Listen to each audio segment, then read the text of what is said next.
पुणे शहर आज सुन्न आहे. मुळामुठेचा काठ आज शांत झालाय आणि महाराष्ट्राच्या राजकारणातील एक धगधगती मशाल काल मालवली. ज्यांच्या शब्दाचा दरारा मंत्रालयाच्या 6व्या मजल्यापासून ते गावच्या चावडीपर्यंत होता, ज्यांचा कामाचा झपाटा पाहून विरोधकही थक्क व्हायचे आणि ज्यांच्या घड्याळाच्या काट्यावर अवघ्या राज्याचं प्रशासन धावायचं, ते करते सुधारक जनसामान्यांचे दादा अजितदादा पवार काल आपल्याला सोडून गेले. त्यांच्या जाण्याने केवळ एका नेत्याचा अंत झाला नाही, तर महाराष्ट्राच्या विकासाचा एक अखंड वेग मंदावलाय. अजितदादा म्हणजे केवळ एक नाव नव्हतं, तर ती एक कार्यपद्धती होती. लोक म्हणायचे दादांना पुण्याची एक हाती सत्ता मिळाली नाही, पण दादांनी कधी सत्तेची वाट पाहिलीच नाही. पुण्याच्या पालकमंत्री पदाच्या माध्यमातून त्यांनी या शहराला भविष्यातील 100 वर्षांची दृष्टी दिली. गेल्या 15 वर्षात राज्य सरकारच्या ज्या अनेक नव्या इमारती पुण्यात दिमाखात उभ्या राहिल्या, त्यात अजितदादांचा सिंहाचा वाटा होता. पिंपरी चिंचवडचा कायापालट करणाऱ्या या नेत्याने पुण्याच्या रिंग रोड पासून ते इतर अनेक प्रकल्पांसमोरचे अडथळे आपल्या जबरदस्त पाठपुराव्यामुळे लीलया दूर केले. दादांच्या कामाची पद्धत मोठी अजब होती.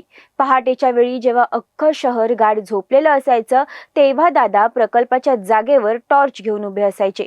पुण्याच्या 100 वर्षांपूर्वीच्या सेंट्रल बिल्डिंगमध्ये जागा अपुरी पडते हे दादांनी फार आधीच ओळखलं होतं. प्रशासनाकडून आणि सनदी अधिकाऱ्यांकडून जागेची मागणी झाल्यावर त्यांनी फक्त आश्वासनं दिलं नाही, तर पुढच्या 50 ते 100 वर्षांचा विचार करून अद्ययावत ग्रीन बिल्डिंग्स उभारण्याचे आदेश दिले. पुण्याच्या जिल्हाधिकारी कार्यालयाची 2014 मध्ये सुरू झालेली आणि 2017 मध्ये पूर्ण झालेली देखणी वास्तू ही पुण्याची पहिली ग्रीन बिल्डिंग ठरली आणि इथूनच पुण्याच्या आधुनिकीकरणाचा नवा अध्याय सुरू झाला. VVIP सर्किट हाऊस असो, सारथीची इमारत असो, शिक्षण विभाग किंवा नोंदणी भवन, या इमारतींना मिळालेली 5 स्टार श्रेणी ही दादांच्या गुणवत्तेशी असलेल्या बांधिलकीची साक्ष आहे.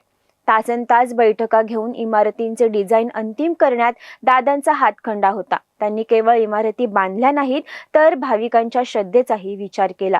मोरगाव, सिद्धटेक, रांजणगाव, ओझर, लेण्याद्री, महड, पाली आणि थेऊर या अष्टविनायकाच्या 8ही ठिकाणांना जोडणाऱ्या रस्त्यांचं जाळं दादांनी विस्तारलं. हे रस्ते दुपदरी आणि खड्डेविरहित झाल्यामुळेच आज अष्टविनायक दर्शन यात्रा केवळ 24 तासात पूर्ण करणं शक्य झालंय. दादांनी भविष्यातील गरजा ओळखून नोंदणी भवन, कृषी सहकार, सेंट्रल बिल्डिंग 2, कामगार विभाग, पोलीस आयुक्तालय, ग्रामीण पोलीस अधीक्षक कार्यालय, जमाबंदी आयुक्तालय, ऑलिम्पिक भवन, प्रादेशिक मनोरुग्णालय, येरवड्यातील फौजदारी न्यायालय आणि मोशी पिंपरीतील न्याय संकुल अशा अनेक वास्तूंसाठी कोट्यावधींचा निधी उपलब्ध करून दिला. येत्या 1.5-2 वर्षात जेव्हा या इमारती पूर्ण होतील, तेव्हा त्या पाहताना प्रत्येक पुणेकराला आणि वकिलाला दादांची उणीव नक्कीच भासेल. दादा काल आपल्यातून निघून गेले हे सत्य पचवणं आज महाराष्ट्रासाठी अशक्य आहे, पण एखादा नेता शरीराने जातो, विचारांनी आणि कर्माने तो कायम जिवंत असतो. सत्तेच्या खुर्च्या येतील आणि जातील, पण पुण्याच्या आधुनिक इतिहासात अजितदादा पवार हे नाव अशा एका शिल्पकाराचं असेल, ज्याने स्वतःच्या रक्ताचं पाणी करून या शहराला भविष्यातील 100 वर्षांची दृष्टी दिली आहे. पुण्याच्या या भव्य वास्तू जेव्हा जेव्हा कोणाचं लक्ष वेधून घेतील, तेव्हा तेव्हा काळजातून एकच शब्द येईल, हे दादांनी केलंय.